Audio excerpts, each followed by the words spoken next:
Muslimalarim mantilani qasqonga joylashtirib, yopiq oshxonamni uborka qilishni boshladi. O'zi ham gilamlarimiz rosa ham ushoq bo'lib ketgan edi. Uydan roboklin plisosini olib chiqdim.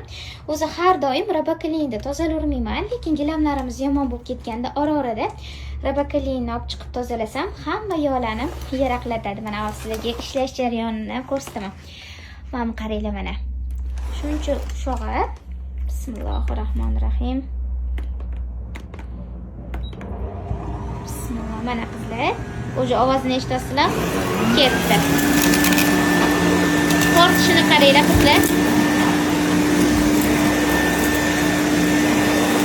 Rosa zo'r tozalaydi qizlar.